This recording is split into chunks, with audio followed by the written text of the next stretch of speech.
जय मसीह की प्यारे दोस्तों, खुदावंद आपके साथ हो। खुदावंद आपको बड़ी बरकत है। खुदावंद हमेशा आपको अपनी पनाह में रखे और आप खुदा के जाह जलाल में बढ़ते चले जाएं। दोस्तों, खुदावंद की तमाम बरकतें, रहमतें और फजीलतें आप पर नाजिल हों। आप खुदा के पर के तले हमेशा ज़िंदगी गुजारें और खुदावंद के लौटे बेटे के वसीला से खुदा के बेटे बेटियां बनते चले जाएं और कलाम खुदा को आगे शेयर करते चले जाएं।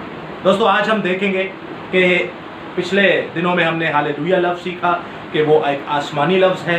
बेशक बाइबल मुकद्दस पैदाइश पहले लफ्ज़ से लेकर मुकाशफा आखिरी लफ्ज़ तक ये पूरे का पूरा कलाम आसमानी है। लेकिन दोस्तों, मुकाशफा की किताब में हमें कई आयतें, कई लफ्ज़, कई जुमले ऐसे मिलते हैं जो डायरेक्ट आसमान पर हमदो सना के लिए इस्तेमाल हुए।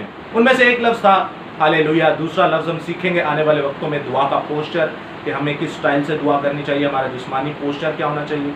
तीसरी बात अब हम आज देखेंगे लफ्ज़ आमीन। आमीन का मतलब है, उर्दू ट्रांसलेशन में हम देखते हैं इब्रानी लफ्ज़ है अमूना और इंग्लिश ट्रांसलेशन में है एमैन और उर्दू ट्रांसलेशन में है आमीन। अब आमीन लफ्ज़ का मतलब है कि ऐसा ही हो, पूरा हो। तो दोस्तों, ऐसा ही हो में हम देखते हैं मुकाशफा की किताब उसका 22वां बाब और उसकी 21वीं आयत। हमें पुराने अहदनामा से नए अहदनामे तक ये बहुत आयत मिलेगी, लेकिन हम एक आयत को कोट करते हैं। मुकाशफा 22वां बाब उसकी 21वीं आयत, यानी इस बाइबल मुकद्दस के आखिरी चैप्टर के आखिरी आयत। यहाँ पर कुछ यूं मरकूम है इस इस्तिबाक में, खुदावंद यीशु मसीह का फजल मुकद्दसों के साथ रहे, आमीन।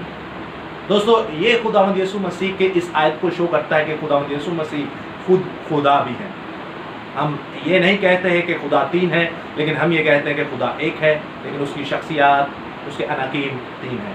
तो ये एक अलग चैप्टर है, लेकिन हम अपने वर्ड पर गौर करते हैं, आमीन पर। दोस्तों, हम देखते हैं पैदाइश की किताब उसके पहले चैप्टर में देखते हैं, उसके पहले बाब की पहली आयत का पहला लफ्ज़ खुदा है। नए अहदनामा के पहले बाब की पहली आयत, पहले जुमले, पहला लफ्ज़ जो है वो यस्सु है। और मुकाशफा की आखिरी किताब की आखिरी आयत, आखिरी जुमले का आखिरी लफ्ज़ आमीन है। यानी कि शुरू हुआ खुदा, फिर सेंटर में यस्सु और आमीन। यानी कि हम ईमान रखते हैं ऐसा ही है, खुदा, यस्सु, आमीन। खुदा रूह है, यस्सु जिस्म है और हम कहते हैं आमीन। अब आमीन का मतलब दोस्तों, इब्रानी ज़ुबान की ट्रांसलेशन की जाए तो इब्रानी लफ्ज़ है आमीन, अमूना। अब अमूना लफ्ज़ का इब्रानी ट्रांसलेशन की जाए डायरेक्ट, तो इसका मतलब है मैं ईमान रखता हूँ।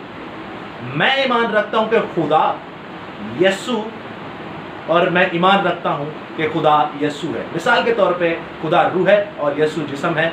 ये दोनों अलग होकर काम कर सकते हैं। पूरी बाइबल मुकद्दस में इन्होंने काम किया है, एक साथ होकर भी काम करते हैं जब ये दूसरी आमद में हमारे सामने आएंगे। तो दोस्तों, मेन पॉइंट है आमीन।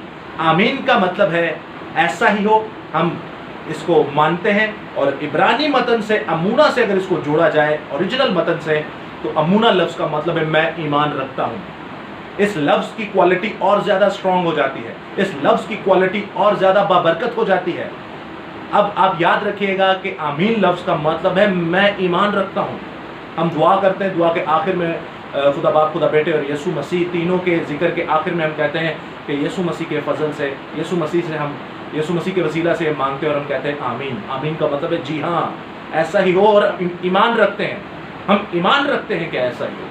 तो दोस्तों, आई थिंक ये एक छोटी सी इन्फॉर्मेशन थी जो हमारे लिए बहुत ही ज़्यादा बाबरकत है। आगे शेयर कीजिएगा इस इन्फॉर्मेशन को। याद रखिएगा, अमीन का इब्रानी मतलब है अमूना, और अमूना का मतलब है मैं ईमान रखता हूँ, और उर्दू लफ्ज़ आमीन का मतलब है ऐसा ही हो। दोनों को मिक्स कर दे तो ये मतन बनता है, ये लफ्ज़ बनता है कि मैं ईमान रखता हूँ, ऐसा ही हो। हालेलुया। जय यीशु दी, हर शय यीशु।